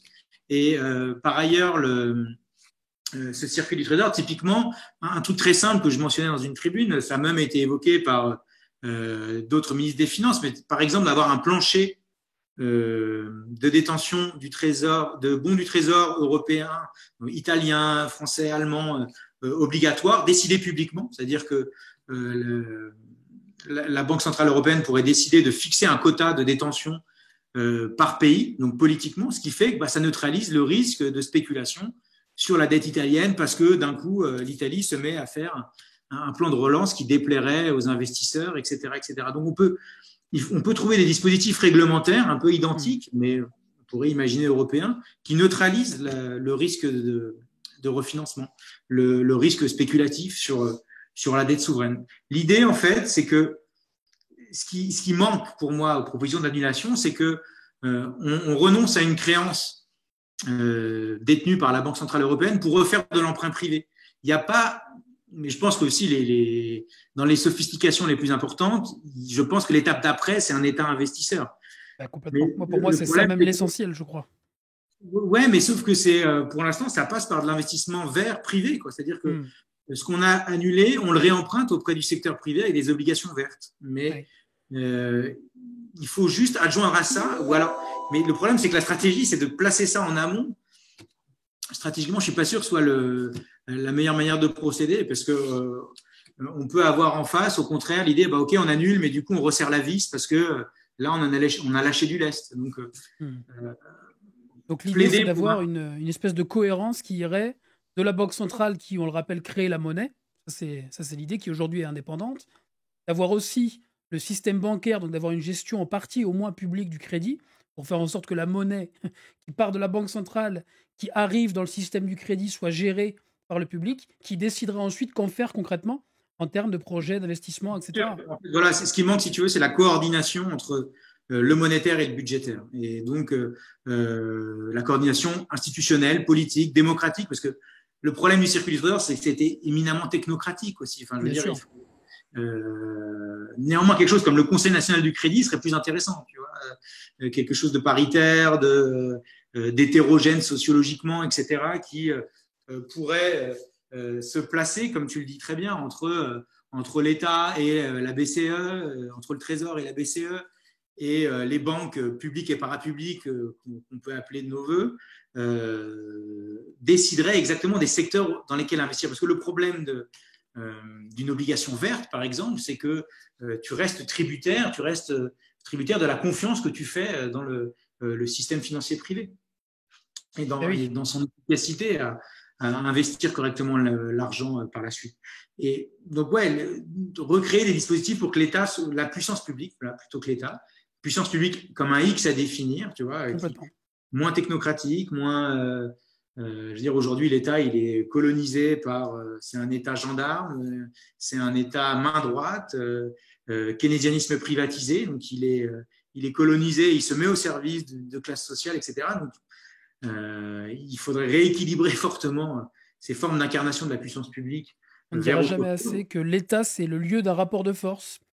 Absolument. Et que du coup, ce qu'on en fait, ça dépend aussi de qui il y a dedans, notamment des hauts fonctionnaires, notamment des politiques, ce qu'on veut, qui sont à la tête. Et c'est ça, en fait, tout l'enjeu, moi, je pense. C'est vrai qu'il y a un déjà là, quand même, quand je vois parfois, ne serait-ce que le Trésor, pour dire concrètement, il y a 700 personnes qui travaillent au Trésor. C'est énorme. Donc, ça compte aussi des gens qui s'occupent des questions de prospective, qui font des trucs comme ça, qui sont des gens très intelligents. Et si ces gens-là, ils avaient un mandat politique, un vrai, beaucoup plus fort déjà, moi, je suis persuadé qu'on pourrait déjà faire pas mal de choses. Et alors, il y a une autre question que je voulais te poser, c'est que du coup, tu as parlé de la question européenne, entre guillemets à demi-mot. C'est vrai que je pense que d'une certaine manière, la solution la plus optimale au niveau mondial, ce serait d'avoir un circuit du trésor mondial. Ça, c'est évidemment. En tout cas, c'était un peu la logique même de Keynes. Il y avait quand même Bien sûr, Bretton Woods, c'était les premiers pas de ça. Moi, récemment, là, dans un article hors série dans Marianne, je rappelais que des gens comme Henry Morgenthau, qui est à la direction, le département du Trésor aux États-Unis, donc le ministère des Finances, ils avaient des propos du type on va sortir les usuriers du temple de la finance internationale, l'idée de répression financière. Alors ça, c'est intéressant, cette notion, elle a été calquée comme une critique par la suite. À l'après-guerre, on faisait de la répression financière sans le dire. C'est-à-dire que ça allait de soi de faire ça, de contrôler la finance, de la réguler, de contrôler les capitaux à l'échelle internationale, d'avoir des institutions politiques qui pouvaient coordonner typiquement les plans d'évaluation, la valeur des monnaies, etc. La monnaie était quelque chose de politique et qui devait être géré en grande partie politiquement. Elle était enrôlée politiquement au service de projets politiques. Donc c'est ça le cœur du problème, c'est ça le cœur de la bête. Et il me semble du coup qu'il faut s'attaquer à ça et inverser ce rapport financier. Et donc, du coup, ce qui me gêne dans les propositions d'annulation, c'est l'idée qu'un trait comptable pourrait suffire en quelque sorte, alors que il y aurait un effet culbuto, c'est-à-dire que la contrainte financière, elle pourrait revenir aussitôt et on ne s'en serait pas débarrassé, quoi. C'est ça, en fait, on ne sort n'aurait pas pas de de la neutralité. contrainte des investisseurs, entre guillemets, et on ne sort pas de ce fameux ordre de la dette dont tu parles. Et alors après, la question, c'est, est-ce que c'est possible d'imaginer quelque chose au niveau européen ou est-ce que, en termes stratégiques, là, du coup, c'est une question beaucoup plus politique. Ah, si tu ne veux pas y répondre, tu n'es pas obligé. Est-ce qu'on n'est pas obligé, entre guillemets, de passer par... Moi, c'est une question qui me hante hein, très régulièrement, je ne vais pas te mentir, parce que c'est vrai qu'il y a, entre guillemets, le yaka faucon, ou même au niveau très international, et puis Ouais. il y a ce qu'on est capable de faire avec le rapport de force. Et là-dessus, c'est vrai que toi, en connaissant un peu aussi ces arcanes de l'État, je me demande comment tu jauges ce rapport de force et est-ce qu'il est possible ou pas, à ton avis, hein, est-ce qu'il est envisageable ou pas au niveau européen ou justement à Non, mais l'échelon national. les critiques de l'Europe sont quand même assez solides. Je veux dire, un des projets européens, c'était clairement de dire la contrainte de marché est insuffisante et on va la doublonner, on va la doublement verrouiller via la construction européenne et via des indicateurs de gouvernement des finances publiques et on va la seconder et on va faire en sorte que les institutions publiques la préservent, l'entretiennent et la maintiennent. Donc c'est vrai qu'à la base, le projet est quand même complexe, si tu veux. C'est clair. Après, l'idée d'avoir une échelle la plus importante, etc., c'est quand même intéressant. C'est-à-dire qu'avant, on avait aussi la guerre des monnaies, la compétition monétaire. C'est pas non plus satisfaisant. Je veux dire, le franc fort, etc. Donc, de fait, la réponse, du coup, je vais faire le sociologue, mais oui, la composition sociologique des gouvernants, la variété de leurs pensées, etc., c'est ça qui est décisif. Et je veux dire, là, il n'y a pas de raison en soi que ce soit sociologiquement plus dur à changer à l'échelle européenne qu'à l'échelle nationale, en quelque sorte. C'est-à-dire que si on change des modes de pensée, on subvertit les façons de penser la monnaie et le crédit, c'est plus une urgence politique qui commanderait du coup de sortir de l'euro. Mais là, on revient à des trucs, je sais pas, moi j'ai peur de dire des banalités, plan A, plan B, etc. Mais ce qui m'importe, en fait, ce qui est important, c'est vraiment cette idée d'incrustation sociologique à la BCE, dans les institutions européennes, auxquelles le Trésor participe ou le ministère des Finances participe largement. Je veux dire, c'est co-construit tout ça, c'est-à-dire que ils partagent les mêmes convictions, en fait. C'est-à-dire que on s'est enferré dans une situation où la marge de manœuvre souveraine nationale, c'est de grignoter quelques acquis, quelques marges de manœuvre vis-à-vis de la contrainte européenne. Donc, ouais, en quelque sorte, c'est vrai que l'Europe ferme les possibles pour l'instant, c'est clair. Après, on peut croire dans des situations qui sont en elles-mêmes porteurs de subversion, du type pandémie à répétition. On ne retrouve jamais les repères. Le cantonnement sera enseveli aussitôt amorcé, qui font espérer que tout devient, enfin voilà, d'autres modes de pensée deviennent réellement possibles, quoi. Mais peut-être qu'il faut encore une année de pandémie. On n'espère pas non plus, mais Ah c'est ouais, vrai que enfin, on y est, ça. hein. De toute façon, là, on a pris une année, quoi. Alors du coup, on peut peut-être prendre quelques questions avant de te laisser tranquille. Merci en tout cas d'être resté si Non, longtemps. Je pas sais de qu'à souci, 20h30, tu dois partir. non, Alors, ouais, si je peux, moi, je vais retrouver des trucs à dire avec plaisir les questions. Bref. c'est quoi les risques défauts du circuit du trésor? Est-ce que c'est seulement l'inflation? Nous demande Kevin. En tout cas, c'est ce qui a été mis en avant et c'est ce qui continue aujourd'hui à mettre en avant, c'est-à-dire que c'est souvent l'idée que en enlevant toute contrainte à l'État, il a une propension à être dispendieux naturellement et à ne plus avoir de force de rappel sur la quantité de monnaie qu'il va créer. Sauf qu'évidemment, la réponse à cela, c'est de dire que ce n'est pas la quantité de monnaie injectée par le Trésor qui fait l'inflation, mais c'est évidemment son rapport avec l'état de l'économie. C'est-à-dire que si on est en situation de plein emploi, que tous les facteurs de production sont utilisés, de fait, injecter beaucoup de monnaie côté puissance publique, ça peut injecter trop de signaux monétaires et créer une situation inflationniste. Sauf qu'on en est loin de cette situation de plein emploi et que les bonnes analyses macroéconomiques, elles montrent qu'on a besoin aujourd'hui de soutenir les relances budgétaires par ce levier monétaire politique et public via une intervention directe de la puissance publique dans les affaires de crédit et de monnaie, et qu'on ne peut pas s'en remettre totalement au circuit d'intermédiation bancaire privée. Mais oui, si tu veux, la raison, c'est-à-dire que ce qui est structurant là-dedans, c'est le rapport à l'inflation. Et c'est ce qui a été structurant dans les réformes qui ont été faites dans les années 60. Je suis passé très vite là-dessus, mais bien sûr, il y avait à la fois le plaidoyer pour dire le crédit, c'est une affaire de banque privée, c'est pas une affaire d'État. Les affaires bancaires reviennent au privé et pas à l'État. Et l'État est un compétiteur injuste parce qu'il est trop fort. Il est trop fort pour le secteur privé, et donc s'il a des prérogatives bancaires, le privé, nous, on va être toujours perdant. Je me mets dans la peau des réformateurs, et donc c'est une distorsion de la compétition. Et le deuxième argument, c'est l'inflation. Mais comme je l'ai dit, les grandeurs à l'époque nous montraient qu'on n'était pas dans les deux chiffres des années 70, mais il y avait l'idée qu'il fallait rémunérer l'épargne, et que du coup, lutter contre l'inflation, ça pouvait passer contre progressivement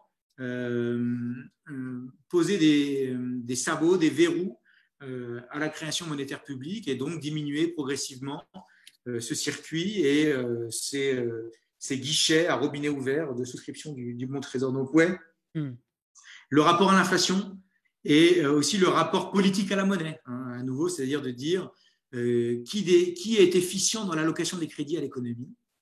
Là, il y a une lutte idéologique, sociologique, pour dire que l'État, il est moins efficient que le marché. Et c'est le marché qui décide de la manière optimale d'allouer les crédits à l'économie. Donc là, vous voyez, c'est une lutte essentielle sur un fondamental massif qui est qui alloue les capitaux. Donc oui, c'est qui alloue les capitaux, pardon. Les capitaux. Et est-ce que l'inflation est un problème, et est-ce que le circuit du trésor est inflationniste ou non?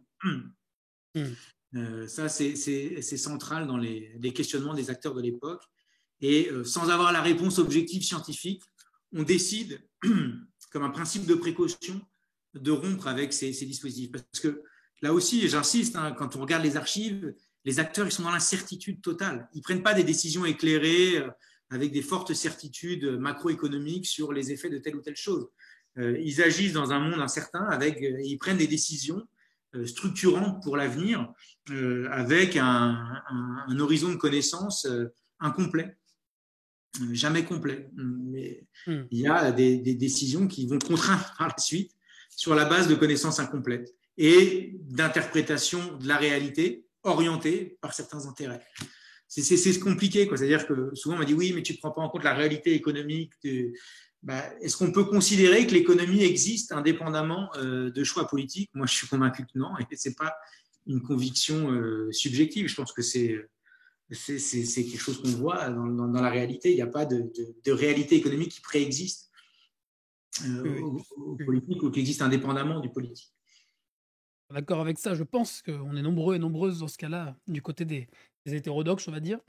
Alors, il y a des questions qui sont difficiles, je ne vais pas te mentir, je vais te les poser si tu ne sais pas ou que tu n'as pas envie, tu me dis juste je passe.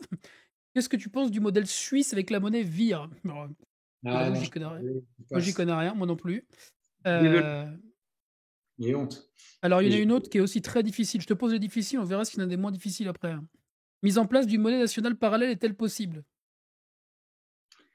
Moi j'ai signé, mais là il faut inviter quelqu'un comme Bruno Terret. Tu devrais, Mathieu. Je vais lui poser la question.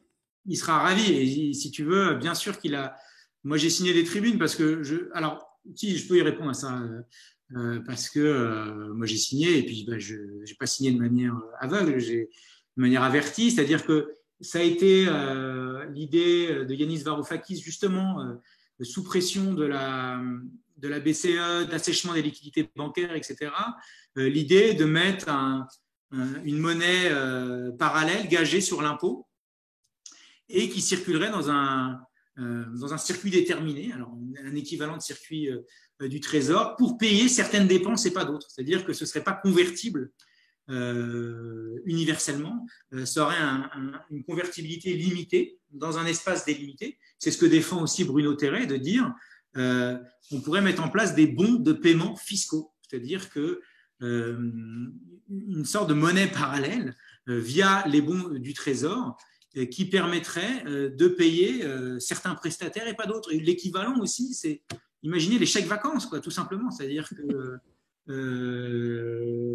ouais, moi au CNRS, on peut avoir des chèques vacances, je ne sais pas pour vous, mais je veux dire, les chèques vacances, c'est une monnaie mise en circulation, gagée sur une épargne, canalisée dans des institutions publiques. Je veux dire, on pourrait généraliser le système de chèques vacances, de bons de paiement, garantis par l'impôt, garantis par un circuit d'épargne contrôlé publiquement. Je veux dire, ça a un rôle de monnaie parallèle. Et je pense que ce serait. Ce qui était intéressant, c'est que dans la discussion de terrain, ils avaient beaucoup réfléchi à ça avec des juristes, etc. Que c'était pas incompatible si on l'appelle pas monnaie, si on le qualifie pas de monnaie. Mais c'est pour ça qu'on était arrivé à bon de paiement fiscal, un bon de paiement. Ça pourrait tout à fait. Alors après, évidemment, ça ferait controverse, hein, mais a priori, ce serait pas incompatible avec les traités européens, par exemple. Donc, c'est des choses tout à fait concevables. L'idée, à chaque fois, vous voyez, c'est de flécher politiquement la monnaie, d'enrôler politiquement la monnaie dans un circuit déterminé, auprès d'acteurs déterminés, avec un rôle politique attribué, de se placer dans certains achats et pas d'autres, de faciliter du coup certains achats et pas d'autres, de renforcer certains secteurs plutôt que d'autres, etc. Et ça me paraît concevable, mais d'une certaine manière, les bons du Trésor auprès des particuliers, c'est aussi une manière de se débrancher vis-à-vis des marchés de capitaux globalisés. Alors là, typiquement, en matière d'émission de bons et d'obligations du Trésor, il y a une souveraineté absolue. Je veux dire, là, il y a des leviers d'action souverains, compatibles dans la zone euro, qui sont extrêmement intéressants. Et un plancher, un mécanisme administré, il pourrait être fait sous l'égide d'une politique prudentielle renforcée, par exemple. Mais bon, là, il y aurait quand même un souci de compétitivité du secteur bancaire, etc. Il y aurait des problèmes de traités européens. Fameuse compétitivité, on n'en sortira jamais. Alors, attends, mais en tout cas, oui, moi, je trouve les propositions intéressantes, vraiment. J'avais très Bruno Terret, c'est vrai que tu as raison, ce serait intéressant qu'il vienne. Génial, moi j'ai tout appris ce serait super. Bruno Terret. Je lui ferai un petit mail. Ah oui, puis franchement, il est super. Alors, on apprend aussi du coup que les chercheurs au CNRS ont le droit aux chèques vacances. Moi, j'ai envie de dire, pourquoi est-ce qu'ils se plaignent tout le temps du coup, si vous avez les chèques vacances? Non, mais là, j'avoue, c'était la plus grosse confession de ce Twitch.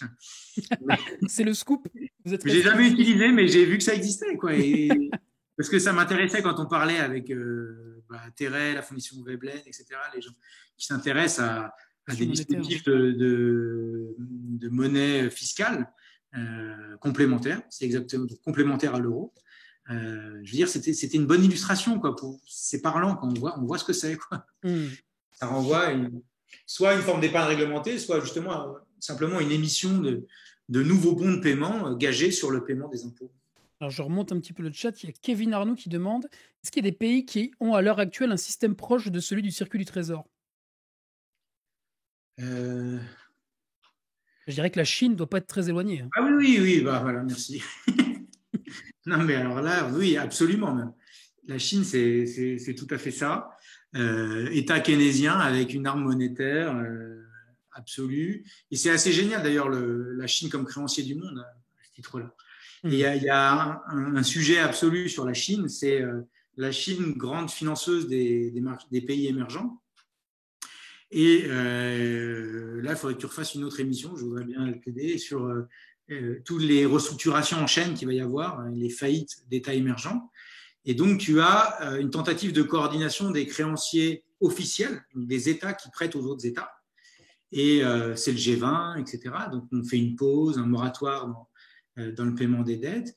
Et la Chine, créancier difficile avec les autres. Alors, domestiquement, peut-être qu'on est dans un circuit sous contrôle, etc. Mais avec les autres pays, elle ne souhaite pas participer à cette coordination des créanciers officiels en disant qu'elle est un créancier commercial parce que c'est sa banque d'investissement qui a prêté aux États. Mais alors, sa banque d'investissement, 100% détenue par 100% contrôlée par le gouvernement, mais néanmoins, elle considère que c'est une banque d'investissement, donc calée sur des canons privés, et donc qui pourrait ne pas participer. Et donc, ce n'est pas un créancier officiel, mais un créancier privé.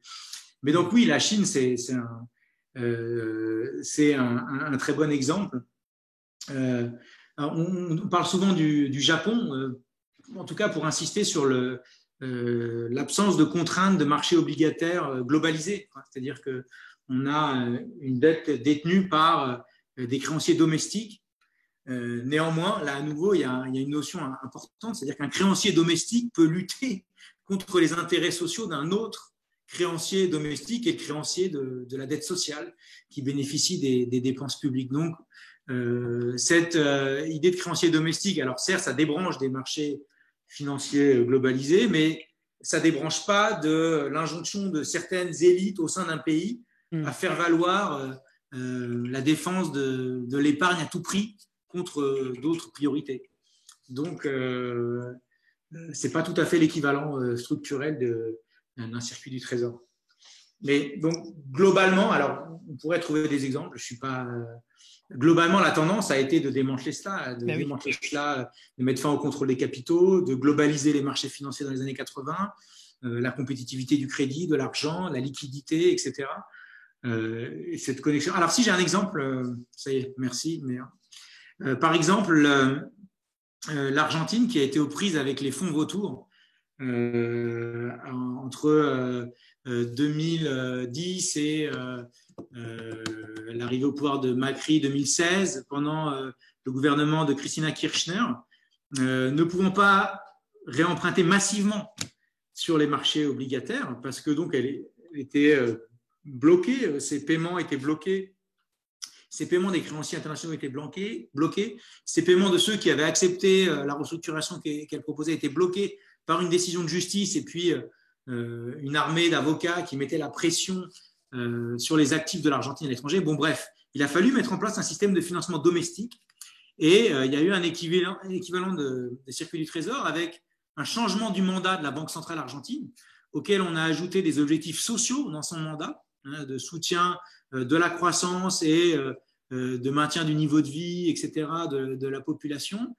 Par ailleurs, on a nationalisé, on a refait de la retraite par répartition, donc on a renationalisé, et l'ANSES, qui détenait ces fonds de retraite, déposait une partie de ses actifs au Trésor. Et donc, on avait une reconstruction progressive d'un circuit du Trésor, idem pour les banques nationales argentines. Donc, c'est un système pas totalement fou. Je veux dire, si on n'avait pas l'euro, effectivement, on pourrait construire ça assez vite. Je veux dire, et alors, évidemment, il y a l'inflation en Argentine, c'est une question. Voilà, ça c'est ce que j'allais dire. C'est Oui, une vraie question. ça pose Mais des bon, en problèmes. tout cas, je veux dire, il y avait aussi c'était drivé par les exportations de soja en Argentine, Ben oui. etc. Et puis aussi des financements chinois. Donc, il y avait en tout cas, ce qui est intéressant, c'est la pluralité d'instruments à un moment donné. C'est-à-dire de se redonner un certain nombre de leviers qui ne soient pas exclusivement une dépendance au secteur bancaire privé via les primary dealers, les SVT, etc. On n'a pas du tout parlé de ça, mais En gros, via les investisseurs, quoi. et y compris la tension entre adjudication et syndication. C'est un vrai sujet, ça aussi, qui est intéressant. C'est-à-dire que syndication, on paye une banque, on émet un nouveau titre, on n'est pas trop confiant vis-à-vis de ce titre. Typiquement, à 50 ans, ça a été une syndication. Donc, on paye des banques, on leur donne des fees, donc on les rémunère pour acheter la dette, pour la placer d'un coup. Alors que l'adjudication, on met en concurrence les banques, elles se tirent la bourre pour donner le meilleur taux au Trésor. Là, dans une syndication, elles ont un mandat, donc le Trésor paye ce mandat, et elles placent tout. Ensuite, elles se chargent de placer la dette. Mais le Trésor ne voit pas en direct ce qui se passe. Il doit faire confiance à ce syndicat bancaire, donc c'est un groupe de banques qui place le titre. C'est assez impressionnant. Typiquement, les pays en voie de développement, ils ont massivement recours à des syndications. Ils sont tellement en situation d'incertitude sur le crédit qu'ils ne peuvent pas se permettre des adjudications faciles à la française. Ouais, pas qu'à la française, à l'allemande, à l'américaine, etc. Alors, si on résume un peu ce qu'on a dit, on est parti du cantonnement de la dette, on est parti de ce qui existait, discuter un peu des alternatives en montrant que voilà, il y en a une qui était l'impensé, c'est ce fameux circuit du trésor. Et donc avec l'idée qu'aujourd'hui, celui et celle qui a la main, en fait, eux, ce sont les investisseurs. Et nous, on est toujours en dépendance permanente du bon vouloir des investisseurs. C'est contrôler l'épargne et avoir des leviers de circulation publique de cette épargne. Je veux dire, ça, c'est des véhicules assez simples. Je veux dire, de booster le livret A, de systématiser ça, plutôt que d'essayer de le casser. Donc, c'est non seulement pas une utopie, mais en plus, ça a déjà existé. Oui, Et donc, c'est des instruments dont on peut voilà, s'inspirer. J'ai pensé à Frio sur le déjà là. Et oui, il y a un peu de ça. Qu'il faut universaliser, qu'il faut sublimer, donc, parce que voilà, à nouveau, le Trésor, c'était éminemment technocratique. C'était tellement technocratique que ça a vacillé rapidement. J'ai très peu insisté là-dessus, mais c'est un changement endogène. C'est-à-dire que c'est quelqu'un comme Bloch Lenné qui incarne la reconstruction, qui a un profil de fils de banquier, Sciences Po, il a tous les titres de la noblesse d'État. Néanmoins, il arrive à l'après-guerre où il y a un parti communiste très puissant. Il n'est pas possible de refaire ce que faisait le Trésor avant. Et donc, la contrainte s'inverse, la contrainte politique est forte, elle pèse sur une institution comme le Trésor, mais sauf que vu que ça reste technocratique, la technocratie reprend le dessus, avec une forme de pensée monétariste brutale qui va pouvoir se réimposer. En quelque sorte, la contrainte sociale, politique qui pesait sur le Trésor s'affaisse et la technocratie reprend le pouvoir et fait valoir les intérêts des marchés, des banques, etc. Et donc, cette technocratie, on ne peut vraiment pas s'en satisfaire. Voilà, je remets un oui, bien sûr. parce que voilà, vraiment, là, je défends ma parole de sociologue, c'est-à-dire que je ne suis pas là pour vendre un dispositif, monsieur circuit du Trésor européen. Ça ne m'intéresse pas tellement parce qu'on ne peut pas plaquer des réalités comme ça. Ce pas des gadgets. On ouvre des portes, au moins on ouvre des portes et on donne des éléments de réflexion. Si déjà on fait ça, c'est pas mal. Oui, et puis c'est des instruments de pensée critique, c'est tout. Exactement. Mais c'est vrai que du coup, ce que j'aime bien aussi dans ton attitude, c'est que tu dis exactement ça. Tu dis, je ne vous donne pas voilà ma solution et ce qu'il faut faire et ce qu'il faut penser, mais tu dis, voilà ce qui a existé, voilà des éléments dont on peut s'inspirer, puis après, libre à nous d'en faire ce qu'on veut. Ça, moi, ça me plaît bien comme démarche, et je trouve que c'est sain aussi dans la façon dont on valorise le travail que tu as fait dans ta recherche. Ils ont cette vision-là aussi de dire, on veut mettre un coup de marteau quelque part et on choisit de taper là. Et c'est pas le gadget clé en main, mais ça permet de taper là où ça fait mal, etc. Oui. Donc bon, voilà, c'est assez partagé cette attitude, mais voilà, il y a des choix stratégiques après. Moi, je veux mettre l'accent sur le fait que la dépendance au marché, c'est ça qu'il faut mettre en avant, et c'est ce fondamental qu'il faut bousculer là du rôle politique du crédit et de cette nécessité d'avoir une parole démocratique sur l'allocation du crédit. Et donc, il n'y a pas de gadget pour ça. On participe à ce qu'on disait dans notre stream qui est reprendre la main, ce que ça veut dire concrètement. Mais bien sûr. Les choix d'investissement, sur le financement. Et pour moi, ça, c'est vraiment là où ça se joue, la bataille, je pense. Donc voilà. Écoute, Benjamin, on a dépassé un peu l'heure, alors je ne vais pas te retenir trop longtemps. Non, ça va. Non, mais j'ai 10 minutes. C'était. Oh, ça va alors. Juste après, si. Enfin voilà, là, ça peut se finir là ou pas. Invité passionnant, disent. Quand même, c'est dommage. On n'a pas mis les beaux slides. 0 slide. Ah mince, tu vois, je t'avais dit que simplement en parlant, déjà, ça devrait marcher. C'est le cas. Parce qu'il y a un truc qui illustrait dans les slides, c'est le risque politique. Ça, c'est vraiment. Ah oui, alors attends, oui, c'est la citation de Mitterrand. La série Reprendre en main, ça c'est génial parce que. Alors attends, on va le mettre. Vas-y. On va le mettre tout de suite. Alors c'est en anglais en plus. Ouais, et attends, mais moi je l'ai là, mais juste, il y a une phrase à retenir. C'est, en gros, je vous donne le contexte, c'est donc une banque, JP Morgan, qui va avec le Trésor faire la promotion des titres. On est en 87, donc cohabitation. Et puis il va y avoir une élection présidentielle. Et alors là, les élections présidentielles, c'est là où ça se joue. Et c'est là où on voit le retour de notions comme le risque financier. Mélenchon mais aussi Marine Le Pen, dans une certaine mesure, avait été en quelque sorte. On avait mis en avant cette idée de risque politique sur leurs différents programmes, risque pour les financiers en quelque sorte. Et donc là, on voit la banque qui va aux côtés du Trésor et qui rassure les investisseurs. Il dit il n'y a pas de risque politique. Et ils leur disent, même s'il y a une élection présidentielle à venir, je vous rappelle que ce sont les socialistes qui ont entrepris la dérégulation et la libéralisation des marchés financiers français. Et donc, quel que soit le président élu, regardless of who wins, peu importe qui gagne en mai 88, le marché des emprunts souverains ne souffrira pas. Voilà. Et ça, c'est hyper intéressant. Et donc, si vous voulez, c'est l'idée que le politique est devenu indolore. Et donc, on se réjouit de cela dans les roadshows en disant, ouais, Le politique est indolore, gauche ou droite, ça ne changera rien. Et donc, dans la Mmh. série de Reprendre en main, il faut que mettre à l'agenda des programmes politiques absolument ces thématiques-là, de sortir d'un fondamental qui dit que la bonne allocation du crédit à l'économie, elle est essentiellement de l'ordre du marché. Eh ben, dis Donc, donc, ça donne beaucoup à penser. Ça me plaît, ça. Donc, et parce qu'il y a toute une histoire de la gauche et voilà, moi je ah travaille bah oui, là-dessus oui. en ce moment, je travaille sur un livre, il y a un peu dans mon livre, lors de la dette, cette histoire de Bérégovoy, mais qui me fascine parce que on l'a un peu dit, mais Bérégovoy, quelqu'un d'ultra sincère, etc. Progressivement, il entre dans la machine finance, dans la machine trésor, et il va devenir plus royaliste que le roi. Et donc, c'est un peu une énigme, c'est-à-dire que comment quelqu'un autodidacte, qui était l'incarnation des classes populaires au sein du Parti socialiste, va devenir le partisan le plus grand défenseur du franc fort et de l'orthodoxie. Et ben, ce sur quoi il est convaincu, c'est la défense de la petite épargne et des classes populaires. Eh oui, ça, c'est incroyable qui tombe Et il le là-dessus. fait sincèrement, je pense. Et donc, Alors, moi, je pars Bérégovoy, on peut peut-être pessimiste, je rappeler, hein. pars Pardon, excuse-moi. On peut peut-être rappeler qui c'est Bérégovoy, je pense, Oui, pour, pardon. C'est là où mon projet de livre fait vieillot. Non, mais donc c'était il a été Premier ministre de François Mitterrand juste avant la grande défaite.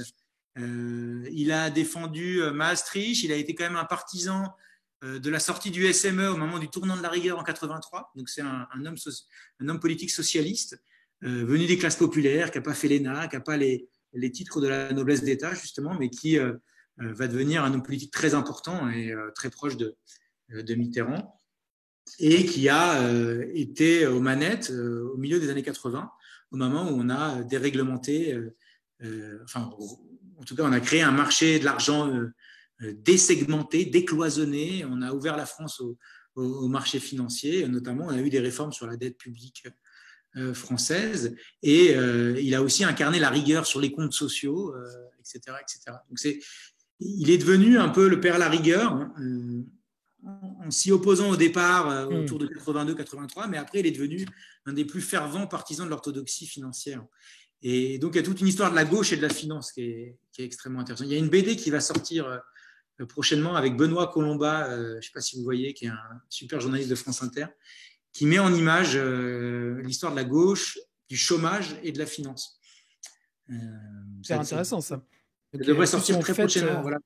on va Tu en fêter feras la... les 40 ans, justement, de l'arrivée de Mitterrand au pouvoir, si je dis pas de bêtises. Donc, du coup, ce sera peut-être l'occasion de revenir sur cette période où il y avait encore des espoirs à une certaine époque qui ont été vite douchés, c'est le moins qu'on puisse dire. Et puis, ça n'a fait qu'empirer, quoi.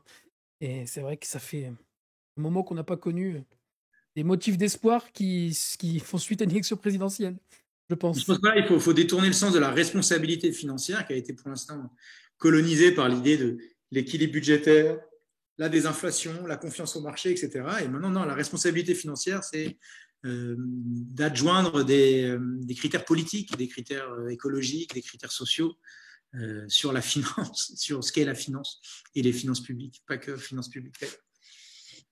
Eh ben, écoute, je pense qu'avec ça, on aura pas mal de matière à penser, mon cher Benjamin. Tant Et mieux. donc, je vois pas d'autres questions pour l'instant. Donc, je pense qu'on peut peut-être s'arrêter là, hein. Ça fait déjà un bon programme bien dense de réflexion. Et ben, on te remercie, Benjamin. Moi, je te remercie, et le chat Merci. aussi. C'était Merci. vraiment super. Et puis, ça donnera plein de choses à penser pour la suite. On y reviendra, je pense, dans nos propres lectures, dans d'autres streams.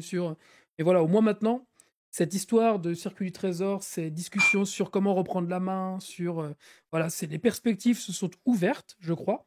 Et donc, grâce à toi. Donc, merci pour ça. Et puis, on va continuer à le faire. Donc, maintenant, on a de belles choses déjà, ne serait-ce que sur Twitch et sur la chaîne YouTube, sur ces questions de dette.